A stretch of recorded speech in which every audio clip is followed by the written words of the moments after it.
Hi, it's Barrett from the All About Nothing podcast. This holiday season, make your celebrations unforgettable with ZJZ Designs. From festive Christmas prints to cheerful holiday designs, we've got everything to spread the joy. Introducing Eddie the Elf, dashing through the snow on his sled, perfect for adding that whimsical touch to your holiday wardrobe. Whether it's cozy sweatshirts or statement tees, find the perfect fit for everyone on your list. Ready to slay this season? Visit ZJZDesigns.com. ZJZ Designs, where style meets the holiday spirit. All right, welcome everyone to the All About Nothing podcast kind of daily show. I am Barrett Gruber, host of the All About Nothing podcast with Zach King. You can find me across all of social media at Barrett Gruber. With me is the host of the podcast Black, White, and Blue in the South with Dr. Jamil Brooks, Bill Kimler. Find him across all social media at PoliticalBillSC. If you want to participate in the show, you can do that by chatting with us on YouTube, Twitch, or Facebook. Find links at the top of our webpage. Hello, Bill. Hey, Barrett. How is Uranus doing? Well, the Falcons are out of any sort of contention. No. I'm talking about that social media app. Those people you had on as a guest that one time. They're doing that TikTok thing. Talking about Uranus? Neptune, the Neptune app? Oh, Neptune. That's what it was. Neptune. Sorry, wrong planet. I'll be honest with you. How is Neptune doing? I have not checked in on that. I have it, but I haven't downloaded it. I'm wondering, did you get in on the ground floor of something big? The thought crossed my mind the other day, and I made a mental note to ask you about it next time we talked. No, I'm glad you said something because even if I were to pull it up right now, I am almost certain. Oh, you know what? I haven't. It would have to actually download. Because so you don't have it. I haven't used it in so long. I for me, it just kind of, it was bulky. It was more than I wanted to have to, because if I was uploading to social medias, then usually it's pretty easy just to do it. But like on that one in particular, there were certain hoops that you had to go through. You had to put in hashtags and things like that. Where on other ones, I could just paste in the description that I had pasted everywhere else, and it just didn't.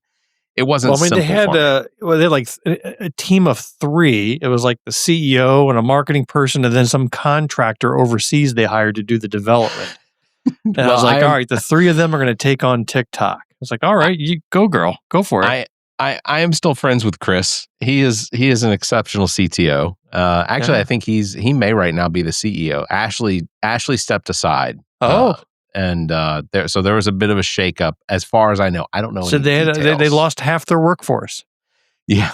I want to say they were up to as many as 10 or 12 people on the staff. But this was a labor of love. They were doing it outside of their regular jobs to try and get it all started and everything. So, but yeah, I haven't been using it. I haven't uploaded to it. I haven't even checked in on it to see how many users.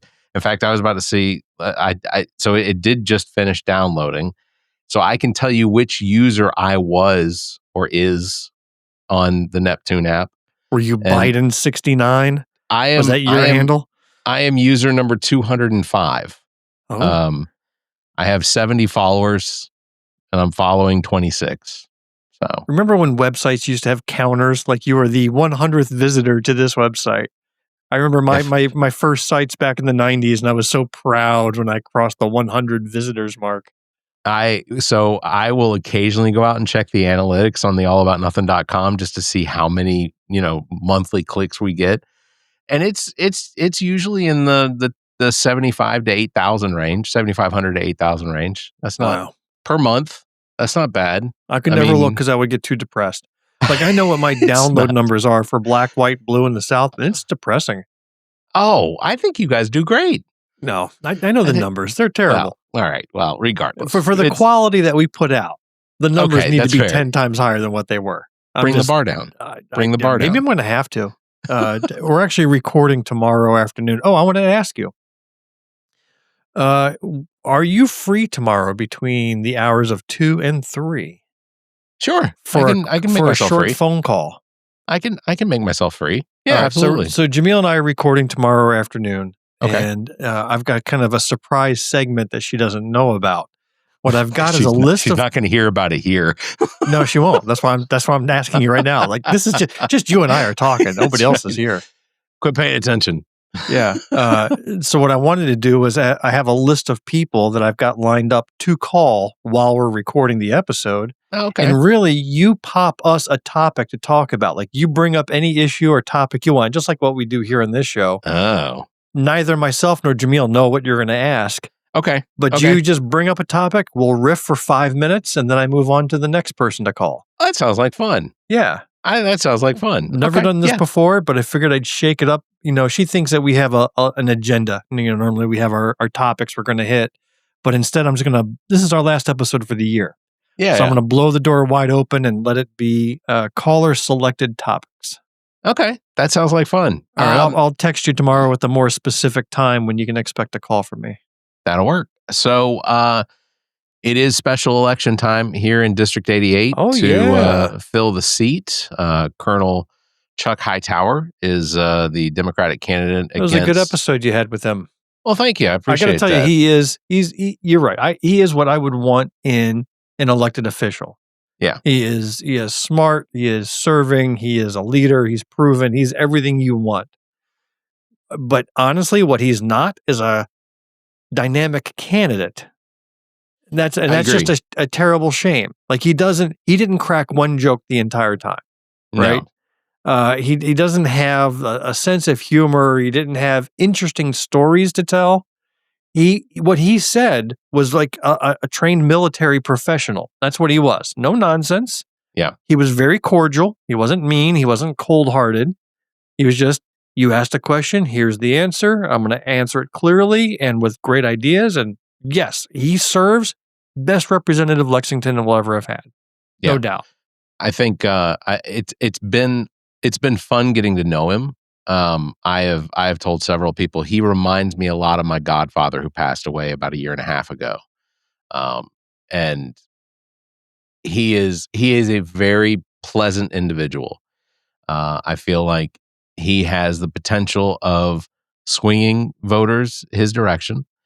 The only thing we have to worry about is the turnout, is getting enough people to turn out. And I will say, I got my mailer, I got my postcard in the mail today, encouraging people to vote. And I know a lot of people in the neighborhood got them. But one thing you guys didn't bring up in that interview at all, you didn't talk once about the predecessor in that seat.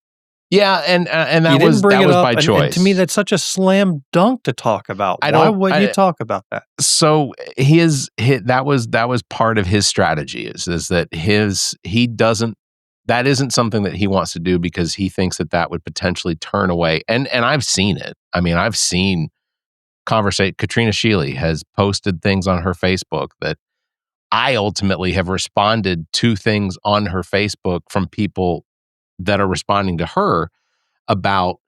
One guy tonight said, she mentioned Colonel Hightower and she has endorsed him. And I'm going to show you a video in a second of how you get a Katrina Shealy endorsement. But one gentleman posted, I said gentleman loosely, about how the voters in District 88 knew nothing about RJ May. And I said, that is just not true. If they didn't know about it, it's because they didn't bother doing any of the research about what RJ May was being investigated for. It was readily available. It was front page news. I mean, you couldn't get away from it. RJ May got elected not because people went down the ballot and purposely voted for him. It's because they pulled the Republican ticket and they ignorantly used their vote. They didn't bother to do. So if I were a candidate, maybe you don't want to dwell on what RJ May was charged for and his solicitation techniques and whatever it was, but you could use it as a warning for straight ballot voting. Absolutely. Or for straight party voting. Right? Yeah, 100%. If I was a candidate, I would use that, saying you have to look at the candidates and make that part of the campaign. Yeah. This is an opportunity you're not going to get a second time. Completely agree. Well, unless you're running against Republicans, you may get it every election, to be quite honest. Exactly correct. So one of the things that I think that has been the most fun with Colonel Hightower's campaign is seeing some of the other candidates or other potential candidates in other districts weigh in. Got to meet with Dr. Jermaine Johnson last week, who endorsed Colonel Hightower. Senator Katrina Shealy from Lexington County, who is former Senator Katrina Shealy, but she is one of the sister senators for a documentary that's going to be coming out about them. She and the other four senators, the other four female senators that they that wouldn't now, be sister senators if they were all men. Yeah, not in this state. But none of them are currently holding office anymore. Either because that's incorrect. Oh, which one's still in office? Margie Bright Matthews. Oh, that's true. Okay, so 4 out of the 5 are no longer. That is correct. But the fun thing about it is Katrina Shealy has, and she's never to me just been a straight line Republican. I think she ran as when she was first elected, she didn't run as a Republican. She ran as a petition candidate, which I'm not sure what that party is, but it's, and that's what she was. That is where you have to petition to the king to be allowed to run for office. Is that what it is? As a petition candidate. That didn't work out well for the person that is now in her office, because he posted videos and images of him on signs with Donald Trump, and then got a cease and desist order from Donald Trump's campaign telling him who did unseat her? I don't remember. Carlisle Kennedy, one of the I call him a collar popper. He's a collar popping frat boy, is essentially what he is. Huh. And then we made the joke, I was never in a frat, but I slept at plenty of sororities. But Katrina Shealy, she said that she had told me several weeks ago that she was going to endorse Colonel Hightower. And then when we were at the event last week with Hightower and Dr. Andrews and Dr. Jermaine Johnson, I found out that the deal was, in order to get Senator Katrina Shealy's endorsement, you had to kiss one of her donkeys. What an ass kisser. So I met Colonel Hightower out at Mrs. Shealy's home to actually get to witness this. So this is just a part of the video of trying to get this donkey to be kissed, which is I think this is just outstanding. Oh, come on, really? Let's try again. I'm trying. That was outstanding. That was definitely outstanding. This is one of the frustrating parts about the whole Google sharing whatever. So here we go. I'm assuming you're not getting audio, so let me fix it so that there's audio. So we'll do that this way here. I understand this is your first time. That's fair. That's fair. So I'm gonna jump forward here to about where the ass kissing occurs. So we'll start it here. All right, Barrett, you ready? All right, here we go, Justice. Not you, man. All right, here we go, Justice. Mwah! Oh boy, that donkey wanted nothing to do with him. He says, "No way." All right, Justice, come here. All right, was that good enough? Not really. Uh-oh, I can tell right now I didn't pass the test. Whoa! All right, here we go, man. Oh, not today. I felt bad for the colonel on this. Yeah. Good boy, good girl, good something. He does eventually get in there. Okay, there you go. There you go. I got fuzzy stuff all in my mouth. So anyway, that was part of the deal. In order to get Katrina Shealy's endorsement, he had to kiss her donkey. Dr. Jermaine Johnson. I would have done without the endorsement if it were me personally. That's just Bill the candidate speaking. Yeah. It was, it was just tongue in cheek. I mean, I would have hugged the donkey. I would have fed the donkey. I would have, whatever. But kiss the donkey? There's some lines. It's like, listen, this is a serious role I'm running for here. Sure. Yeah. No, I get it. He's good spirited, good natured, good for him. Yeah. He seems to be having a good time with running. I am going to go vote tomorrow morning early so that my vote will be in there. We'll get my neighbor, several of my neighbors are going tomorrow. Do you see his opponent campaigning anywhere? I mean, I have not seen him campaign, but here I see his signs up, but they're the same signs that he had up for the primary. So I haven't seen new signs go up. It just doesn't, I don't know. He is, and I can't for the life of me get his last name right. I know what his last name is, but for some reason, every time I see him or I see his name, it always comes out as something German, like Luftwaffe, or Luftwaffe. Luftwaffe. Yeah. I can't seem to get his name right. And the sad part is I know him. Like I've worked with him when I was clerking for the polls because he was one of my managers at one point. And I remember enough about him to remember that he wasn't pleasant to work with. And that's just the impression I was left with. So, when I went to vote in the primary runoff, he was there shaking hands outside. So he did win in the primary. And I think that probably has an effect. So I don't know. We'll see. I'm really hoping that Colonel Hightower pulls off a win. Like I said, we just need turnout. That's all we need. And if we get turnout, he wins. So, yeah.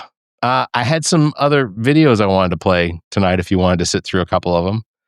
They were from whatever gets us through this episode faster. I've got an Eagles game I've hit on pause to speak with you. Just let me know. That's fair. All right. Well, so highlights from Trump's cabinet meeting last Tuesday. I just thought this would be entertaining. So he promised again that refunds from tariffs to Americans, literally the trillions of dollars that we have made in tariffs. I love it that like dozens of companies have already lined up in a lawsuit to get their tariff money back. Yeah. That's going to be crazy. Mostly what I got was that he thinks that with all of the tariff money that's coming in, Americans may not have to pay income taxes anymore. It's a bold claim, considering our income taxes bring in, $4.7 trillion every year? What's your prediction about the Supreme Court? Are they going to uphold this or are they going to knock it down? Again, the claim is Trump has initiated these tariffs unilaterally by invoking some sort of emergency, right? He invoked emergency powers, claimed that we were in a war or something, and then was able to implement tariffs without approval of Congress. So now it's going to go to the Supreme Court. Did he exercise his authority properly or did he overstep? I don't know how to predict the Supreme Court. I'm going to guess that they uphold it. I'm also concerned that they're going to uphold the Birthright Citizenship the challenge ban. Yeah, the challenge against his executive order for birthright citizenship. And that, look, birthright citizenship has been codified, one, in the Constitution, in the 14th Amendment. Secondly, it was codified by Congress in law in 1800 something. And then it was codified again in the 1900s, mid 1900s by the Supreme Court when I guess it was brought up as an issue before, but it's been codified several times. Yeah. And why do you and I care so much? Why do we care about birthright citizenship? Do we feel it's because those who became citizens because they were born on this soil to foreign parents become Democratic voters? Is that our motivation? Or do we feel it's just the right thing to do? Honestly, until you said that had never even been my consideration. Exactly. It's always just been the right thing to do. If you were born inside the border of the United States or on dirt of the United States, you are granted the ability to be a citizen. Now, if you are born of parents that aren't from here, you get to make a choice as to whether or not you want to be a citizen at the age of 18. Like that's something you're afforded. But it's still your choice. You were born within the borders. And I if this was something that was happening in any other country, the way that it's happening here, we would be Donald Trump would be flipping out. Hey, does it count if you were born within the borders in airspace? Let's say you're on an intercontinental flight. You were flying out of the country, but you were born in the cockpit or in passenger seat, emergency berth while you're still in U.S. territory. Are your parents citizens? No. So it's the same story. It's a whole birthright citizenship thing. I'm just saying that if you were born on soil, all right, you're birthright citizen. But what if you were in the air? What if you were in American airspace? That's a good question. I think that would probably, I think your citizenship would probably depend on the departure or the arrival. I think. You think so? I'm saying that purely based this is on not speculation. Lawyer Barrett. This is not constitutional scholar Gruber talking. I'd have to look that one up. Honestly, I'd probably invoke ChatGPT on that one. I wonder what ChatGPT would say. Can you do that now? Yeah, I'll look that up. Let me pull that up. Is a child while born flying over U.S. airspace considered a natural born citizen or a birthright citizenship? We're going to go straight to Gemini for that one because I feel like Gemini is probably going to be the most appropriate. Let's take it to Grok over on X. I want to see what it says. Have you heard some of the offensive things that Grok says? Bonkers. It is insane. Hey, Gemini, if you are born on an international flight that is flying over the United States, but you are born to parents that are not citizens of the United States because of your relative placement on Earth above the United States, would you be a citizen? I'm trying to make sure she understands. Would you be a citizen of the United States? I understand your question. It's harder to ask these AI things questions than it looks. US law, simply being born while flying over the United States doesn't automatically grant citizenship. Citizenship is usually determined by the citizenship of the parents or by the laws of the country where the airline is registered, though there are complex international agreements. Is there a particular reason you're curious about this? Just fear. Yes, you're about to give birth. I'm about to drop a kid next 10 seconds. Answer the damn question. Yeah. Yeah. So you've just been flagged by ICE. ICE has been monitoring your chat. Yeah, 100%. You know what? That's fine. Come for me. 3 meals in a cot. No, I guess you don't even get that as a detainee. No, you prize. get 3 cots in a meal. Yeah, that's your special deal. Yeah. Donald Trump also. Let me see. Trump argued that he isn't and doesn't look tired. This is during the cabinet meeting. He argued that he isn't and doesn't look tired, and he's not falling asleep in front of cameras, even though during the just resting my eyes. Meeting, yeah, here this is a little deep thought. This is just some video of him sleeping during the actual cabinet meeting. If I can make it work, I swear nothing seems to want to work today. I don't understand. Why am I having such a difficult? There we go. We're going to build ships, $150 billion worth of ships. He's sleeping. America, that changes the way things work. We also rescinded a supplemental statement that discouraged the fiduciaries from considering the alternative assets for 401ks. Making sure our students can read by reintroducing the science of reading in schools. This war started, it never would have happened. Has this tie gotten thicker? It was like a bib at this point. The president is trying to end it, not because that's a good point. We got a million things to focus on in the world as a country, but he's the only leader in the world that can help end it. And that's why even as we speak to you now, on deregulation, HHS proudly is now leading. I'm thinking this is an SNL skit. Is this a skit? No, it's real life. Oh my God. This is real life. If I was sitting at that table, I'd be like, you ever watch Monty Python's The Life of Brian? Oh, yeah. Yeah. I've seen it a million times. And there's that scene with the Roman centurions where they're talking about biggest dickest, right? Dicketh. And the centurions are like trying to hold it in to stop from bursting out in laughter. I would be like that at the table. That would be me in Yeah. the cabinet role, just holding it in, peeing my pants, trying not to laugh out loud. Kristi Noem thanked Donald Trump for protecting the United States from hurricanes this year. Okay, good. Because good. we had multiple major hurricanes that out at sea that somehow fizzled out. Yeah, the majesty of Donald Trump prevented from his hitting the Donald United Trumpiness. States. Yeah, stop the hurricanes. Yeah. He did. He also appeared to sleep through a lot of the accolades that were being presented to him. That's what these cabinet that tie meetings. is so thick. It is huge. It is huge. Yeah. So this is what I was thinking. You know, the next president of the United States, which will be a Democratic president.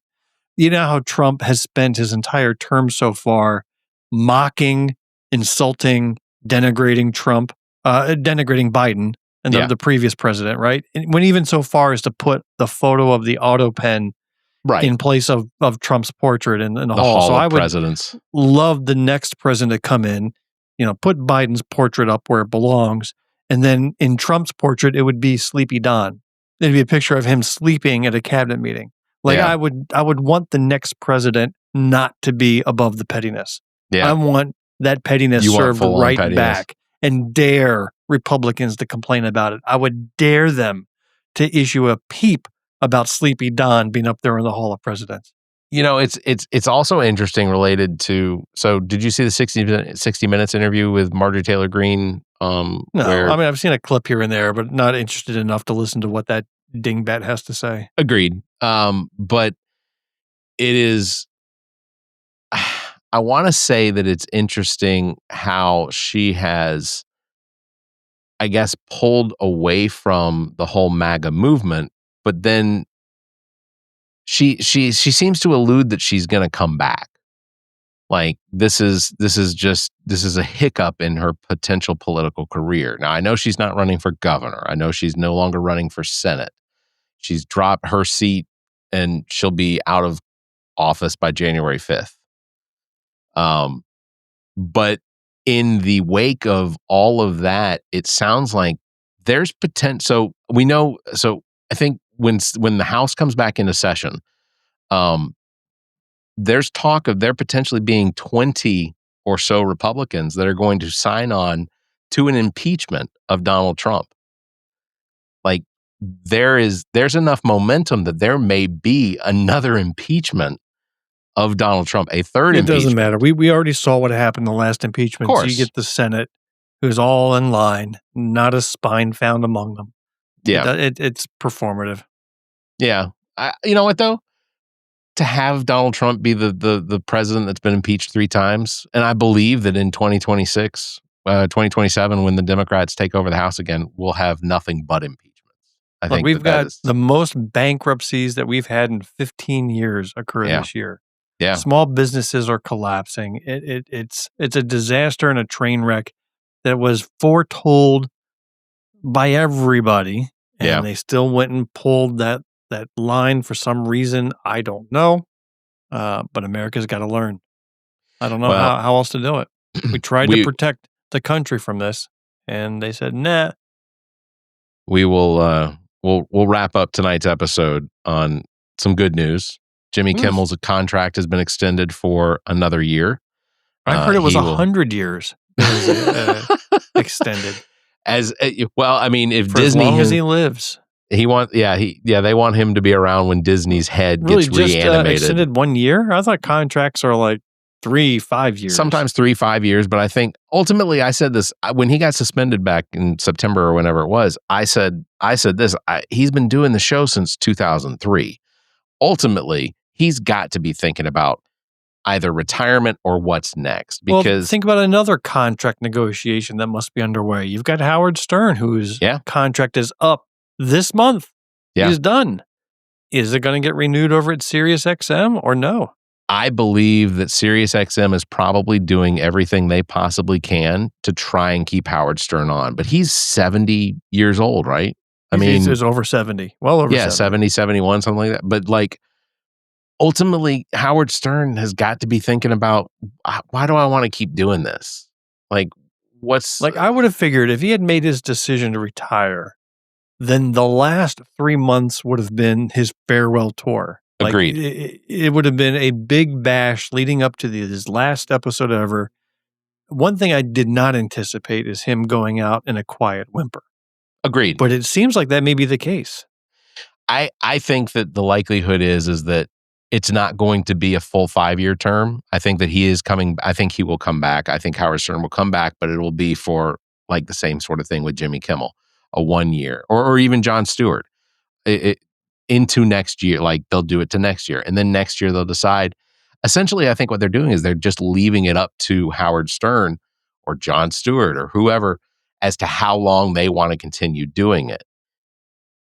There's money to be made. I mean, SiriusXM doesn't make the greatest money in the world, but Howard Stern brings in a lot of the money that they get. And I think that they're desperate to keep him. Well, I'll tell you, I don't listen to satellite radio. I don't have a subscription. I think the way satellite killed broadcast radio, terrestrial radio, it certainly did. I think podcasts have killed satellite radio. I agree. I listen agree. to nothing but it's either podcasts or music. That's the only two things I listen to. I don't listen to any Sirius XM talk shows and nothing live. Yeah. No, I completely agree. And but ultimately Howard Stern is the one that I do still listen to. It's 3 days a week. It's not a huge commitment. I usually listen for like the first hour and a half, 2 hours, and I still enjoy the content. I still enjoy listening to Howard and Robin just riff off each other. Mm-hmm. It's entertaining. But yeah, so contracts for Kimmel extended to May of 2027. This will put him at 24 years of doing the same show, which is 24. He seems so young to have had a 24 career doing one show. Yeah. Wow. I think the funniest part about it was when he made the announcement via social media, he said, and I quote, "I am pleased to announce another no talent year." So good for him. Anyway. Well, Bill, I will say I hope that your Eagles pull off a victory because the Eagles are my number 3 team. And my number 1 team. One of the Falcons. Who's number 2? The Bears. I like the Bears. The Bears. I watched that Packers-Bears game last night. Yeah. That was a good game to watch. Now, I didn't have skin in the game. I could care less which one of them won, but it was a good game to watch. Down to the wire. Yeah. Chicago is really that I am exceptionally impressed with how Chicago has done this season. Surprised everybody. The biggest surprise, I think, are the Patriots. Yeah. Who predicted them to have the best record in the NFL? Not me. Nobody. Not me. Who saw that coming? Who's the quarterback for the Patriots? I couldn't tell you. Is it Mac Jones or something like that? Or I don't know. Yeah, I couldn't tell you. Not important, really. But ultimately, I don't want to see the Patriots do well because I have no idea who the Patriots have even beaten. Have they beaten the Jets 10 times? Is that possible?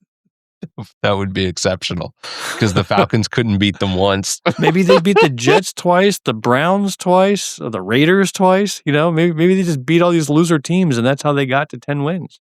Yeah, I don't know. Don't go hating. I mean, I know the Patriots and the Raiders are not in the same division. Yeah, I'm just making a point. Like maybe they just played all terrible teams.